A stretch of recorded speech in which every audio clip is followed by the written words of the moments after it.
Hello, I'm Dan Kimpel. I'm a huge-ass media whore. I write for magazines. You might have seen the Bob Dylan cover story in the CSAC magazine is mine out there, and a number of the stories in the BMI thing. Unlike a songwriter that can be signed to one PRO, I work for all three. I do all of ASCAPs on camera, and I write for BMI and CSAC magazine. You're the only guy making any money. You know how it is. Well, when you don't have a job, brother. I'm the author of 6 music business books, and I'm currently producing in-flight audio for Delta Airlines. I also write the song, or what is that called? The Song This Column for Music Connection magazine, and I'm a faculty member at Musicians Institute in Hollywood, California.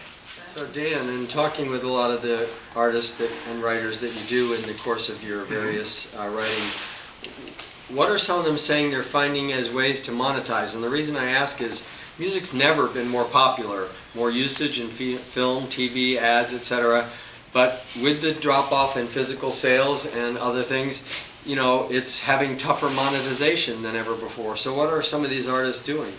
You know, one of the things that I do as a part of my thing is I also write artist bios, and that's an opportunity for me to a lot of times meet artists who are coming up and are doing really interesting, original things. And obviously, I can't do that all the time. That's something I have to do really, really selectively. So usually the artists send me music, and if there's a vibe or if people know in my world have told me about these artists, then we're sometimes able to do that. But I just did a bio for a guy named Dave Carroll, who took a flight from Canada through Oklahoma City last summer, and United Airlines broke his Taylor guitar. Oh yeah, That's the guy with the That's the guy. That's the guy. I just did his bio, and he did a YouTube video and an amazing recording of United Breaks guitars. He's had 7 million views. He's currently touring in Ireland, and he now has a career as a speaker where he goes out and speaks to corporations who don't want disgruntled songwriters to use social media to just besmirch their companies. Isn't that interesting? Talk about niche. You know,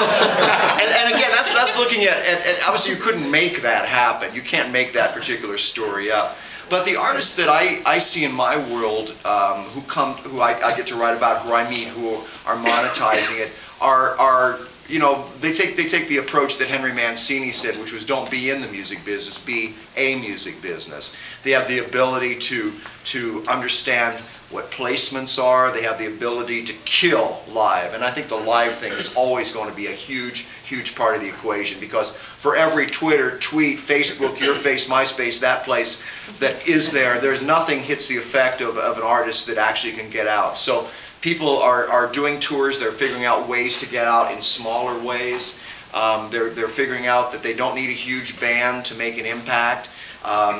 There was an artist early in his career that I interviewed who had the ability to go on radio stations and play live every morning at 5 a.m. on morning shows, and he's done pretty well. That's John Mayer.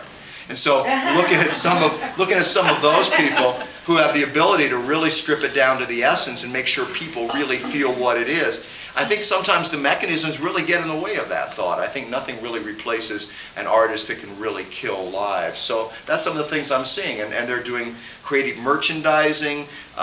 They're finding that they have a core and a niche audience, and they're giving those people something new.